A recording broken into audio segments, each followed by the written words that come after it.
You're watching the Jess Blencarn Report with your host, Jess Blencarn. Welcome back. We are certainly glad to see you again tonight. You know, when people ask me what my favorite part of doing this show is, and my answer isn't making people laugh, they seemingly get upset. And while I love what I do, the show isn't produced so I can make terrible puns. So, let us start the show. Get it? Produce, lettuce. In all seriousness, I've made it this show so that I could state my serious opinion and give awareness to causes. Well, tonight, I'm going to go in a different direction. Take a look at this.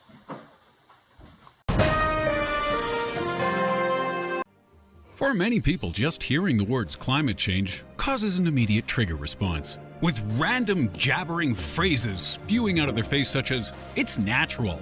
It's a liberal conspiracy. But what both sides tend to agree on is that the planet is currently getting warmer, and it will continue to do that during our lifetime. So whether you believe this is caused by man, the sun, or a secret fiery Jesus who lives beneath the ocean, the important question is, what will happen if it doesn't stop? Let's find out. You know, the producers and I were just talking, and that's what sparked tonight's segment on climate change. They are so obsessed with it. Honestly, I've never fallen asleep standing up before. I think it is agreed by all parties that while this problem persists, it is not a certainty. With the right Martin Luther King's and Marie Curie's during the charge, the world can once again be a Garden of Eden. Just over a week ago, on October 6th for crying out loud, it was 24 degrees Celsius, feeling like a mere 31. I felt the sweat crawling down my back as I lugged my bags home. Only, I enjoyed it. Everyone around me spent the entire time complaining and worrying and dragging their feet. My friend even let the words, "I'm not coming to school in this heat anymore," escape from her lips. This catastrophic incline in global fuming is happening everywhere I look. People are letting climate change dominate their lives, and it will only get worse. My uncle was one of the 10 meteorologists working in Troynoy Island, Russia, when they encountered a group of polar bears unable to hunt fish because of the melting ice caps. The poor souls sacrificed the team's dogs and trapped the scientists in order to sustain their own precious lives. Vasily Shavinko, my uncle and one of the 10 meteorologists Working in Troynoy Island, said he felt sympathetic for the malnourished polar bears, and it will only get worse. According to the United States Environment Protection Agency, within the next 100 years, the global average temperature will double, likely increasing your fear of an apocalypse as well.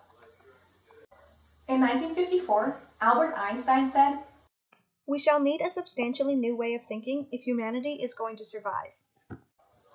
"Well, Albie, great minds certainly do think alike.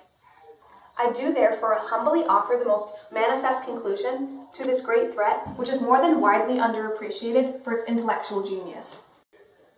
According to my 19-year-old brother, a registered podiatrist, in 2012, the Global Climate Change Society took a poll of every Inuit in southern Africa, and the result was astounding. 75% of the Inuit noticed a difference in temperature. And what did they do? Embrace the climate race, and you should too. They took off their fur coats, they let their hair down, they discovered just how much they were missing. Don't change what you are doing, and this world will proceed on its instinctive path. Don't stress over this ludicrous fear, and everything will be okay. Everything will be better. Firstly, if we continue to allow the polar bears to croak, they will finally get off the ice. What better way to steal back what is rightfully ours? 2/3 of the Earth's freshwater supply. This will then prelude what scientists are predicting will be the Third World War, a war for water. Obviously, all the fish will need to be caught, developing jobs and strengthening the economy. Catching fish in the north will populate our Arctic, something the preposterous government has been miserably failing at for years. Indeed, my friend, if we proceed to throw away uneaten food and make products with unnecessary amounts of packaging and seemingly ignore our recycling bins, then our landfills will be as high as Everest. We can use this land to build houses tall enough to overlook the miles upon miles of ocean. What a view, eh? This will create an economic boom that may even be enough to get us out of our current recession. Greedy garbage men would finally be paid more, resulting in one less strike to deal with. There is likewise another great example in my scheme. Leaving the ice to thaw will result in one of nature's most precious gifts, a natural pool. Everyone's backyard would be a pond. And boy, how happy would that make all the kids who never got the chance to have one? Plus, deodorant sales would rocket, and it would always be summer. Maybe that onion who sits in front of you in French class will finally stop raking 24/7. Additionally, as to our city of Toronto, traffic would no longer be so sluggish. Take a look at this interview from earlier in the week with a citizen of Toronto. Excuse me, ma'am. How do you feel about the traffic in Toronto? Oh, it sure is busy. I just wish they get the cars off the road. So you would love it if something was done about this? I sure would love it. There you have it, folks, and I have the solution for you. If Toronto was underwater, all that would be left is water taxis, and then maybe more kids would learn to swim, actually getting exercise for once in their technology-driven lives. And those who can't swim? Well, maybe we can get our population down. 1, 2, or 4 billion. Therefore, let no man talk to me of another such solution. Some anapholic narcissists think we should do something about your imprudent fear of climate change. But those lunatics are insane. Last week on the Channel 4 News, the immature dweeb who was hosting claimed that cutting down on our fossil fuel emissions is what's best for this world. It also mumbled something about cutting down trees. Or was it not to cut down trees? Either way, I don't see the point. My podiatrist brother also informed me of the need to consume less. Yeah, like that's going to happen. What an elusive notion. He preached we shouldn't throw away so much food and we should reuse containers. Don't dare to agree with him or suggest something as absurd as carpooling or constricting our energy use.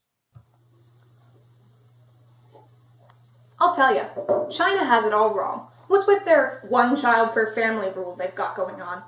Never speak of that again. I profess, in the sincerity of my heart, I have no interest in this problem. It won't affect me. I'll be long dead by the time my backyard becomes a pool. I only want what's best for you and your children. Is that such a horrid thing to say? Now, I know making people laugh isn't my favorite part of the show, but it's something I try to do regularly. Next week, I'll be sharing how we can eliminate our overflowing landfill problem by not wasting so much. I'm Jess Blenkarn, and you're watching the Jess Blenkarn Report.